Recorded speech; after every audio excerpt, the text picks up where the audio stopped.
প্রিয় শিক্ষার্থীবৃন্দ, বিগত ক্লাসগুলোতে বেসিক ওহমস ল শিখেছি।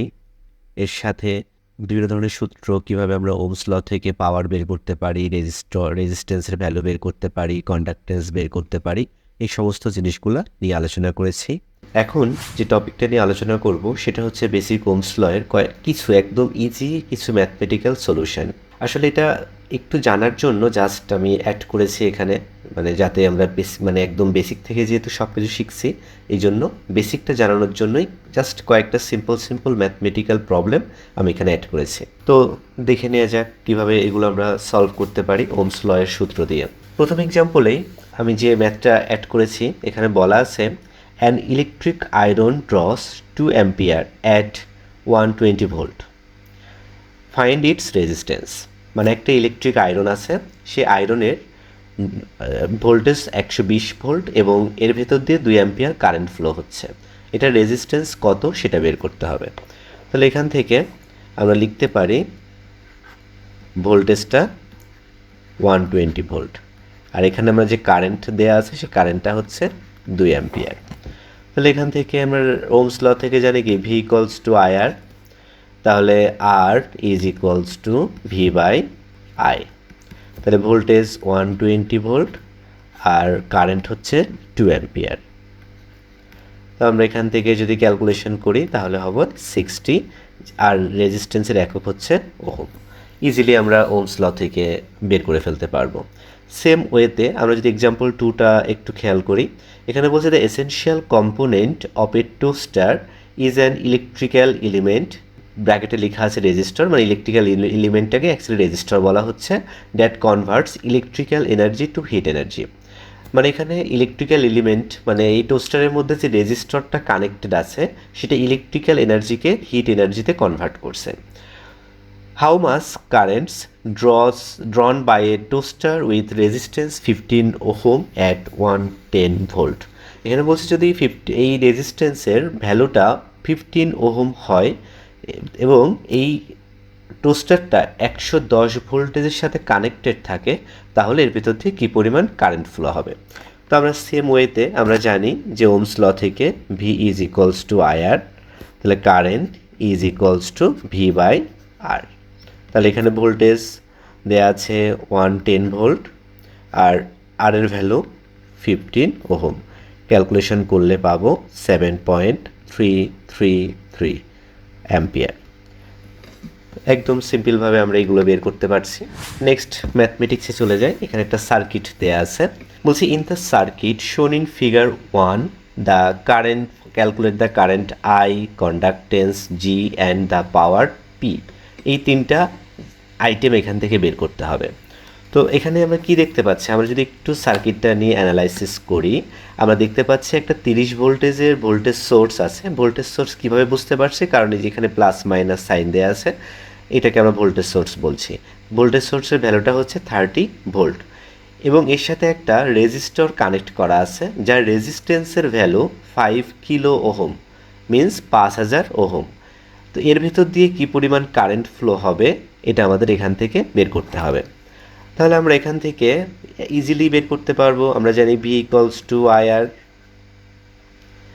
যেহেতু এখানে ভোল্টেজ দেয়া আছে 30 ভোল্ট, ভোল্টেজ 30 ভোল্ট, আর এখানে রেজিস্ট্যান্সের ভ্যালু দেয়া আছে 5 কিলো ওহম। তাহলে আমরা এখান থেকে কারেন্ট বের করতে পারবো I equals to V by R. তাহলে ভি হচ্ছে 30 ভোল্ট আর আরটা হচ্ছে 5 কিলো ওহম। তাহলে এখান থেকে 30কে 5 দিয়ে ভাগ করলে আমরা পাবো হচ্ছে 6। এখন অ্যাম্পিয়ার এককটা কী হবে, অ্যাম্পিয়ার। এখন আমরা যদি একটু খেয়াল করি, এখানে কিলো ওহমে আছে, তার মানে 1000 দিয়ে আসলে ভাগ করছি, ভাগ করলে এখানে এককটা হবে মিলি অ্যাম্পিয়ার। আমরা একক লেখার সময় খুবই সতর্কতার সঙ্গে একক লিখব যে এককটা আসলে কি হবে। তো আমরা যদি আসলে এখানে 5 মিলি অ্যাম্পিয়ারটা কীভাবে হলো যদি নাও বুঝতে পারি, আমি যদি একটু এখানে একটু ডিটেলসে করে দেখাই, আসলে এটা হবে এরকম 30 ডিভাইডেড বাই 5 কিলো ওহম মানে হচ্ছে 5000 ohm, 30 volt divided by 5000 ohm.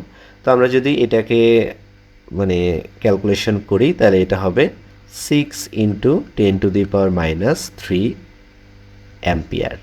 So এটাকে আমরা এভাবে লিখতে পারি 6 মিলি অ্যাম্পিয়ার। তো আশা করি সবাই বুঝতে পেরেছেন। নেক্সট আমরা যেটা বের করতে বলেছি সেটা হচ্ছে কন্ডাক্টেন্স। তো কন্ডাক্টেন্সটা কি আমরা জানি, কন্ডাক্টেন্স হচ্ছে রেজিস্ট্যান্সের বিপরীত রাশি।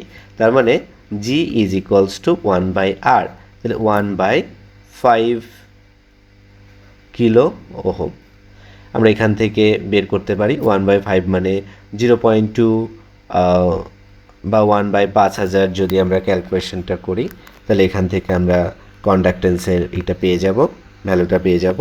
তাহলে এটা হবে 0.0002। একক কী হবে? একক হবে মহ, অথবা এটাকে আমরা সিমেন্স বলতে পারি। এটাকে আমরা এভাবেও লিখতে পারি, তাহলে 0.0002, তার মানে 0.2 ইন্টু 10⁻³ বা এটাকে আমরা লিখতে পারি সংক্ষেপে 0.2 মিলি সিমেন্স। তাহলে এখান থেকে আমরা জি এর ভ্যালুটাও পেয়ে গেলাম। এখন আসে পাওয়ার। পাওয়ার কীভাবে বের করতে হয়? পাওয়ার বের করার অসংখ্য সূত্র আমরা দেখেছি। তার মানে power P is equals to VI, আমরা এই সূত্র দিয়ে বের করতে পারবো। এখানে ভোল্টেজ 30 ইন্টু 6 মিলি অ্যাম্পিয়ার গুণ করলে আমরা এখান থেকে পাচ্ছি 180 মিলি ওয়াট। ভোল্টেজ আর কারেন্ট গুণ করলে ওয়াট হয়, তাহলে এখানে 180 মিলি ওয়াট। আবার যদি আমরা এটাকে এভাবে বের করতে চাই, পি ইকুয়ালস টু v²/r, তাও আমরা বের করতে পারবো। v² হচ্ছে 30² ডিভাইডেড বাই আর এর ভ্যালু 5 কিলো ওহম। এটাকেও আমরা যদি ক্যালকুলেশন করি 180 মিলি ওয়াটই আসবে। আবার যদি আমরা এই সূত্র দিয়েও বের করতে পারবো I²R, I² হচ্ছে 6 মিলি অ্যাম্পিয়ারকে আমরা হোল স্কোয়ার করে দিব ইন্টু আর এর ভ্যালু হচ্ছে 5 কিলো ওহম। এটা ক্যালকুলেশন করলেও আসবে 180 মিলি ওয়াট। আপনারা চাইলে ক্যালকুলেশনটা করে দেখতে পারেন এগুলো। আবার যদি আমরা জি দিয়েও চাইলে বের করে দিতে পারবো। আমরা যদি পাওয়ারটাকে জি এর মাধ্যমে বের করি, power is equals to v² into G, আমরা এই সূত্র দিয়ে বের করতে পারবো। আবার আমরা এই সূত্র দিয়েও বের করতে পারবো I² ডিভাইডেড বাই জি। আপনারা যে কোনো সূত্র অ্যাপ্লাই করে এখান থেকে পাওয়ারটা ক্যালকুলেশন করতে পারবেন। আশা করি সবাই বুঝতে পেরেছেন।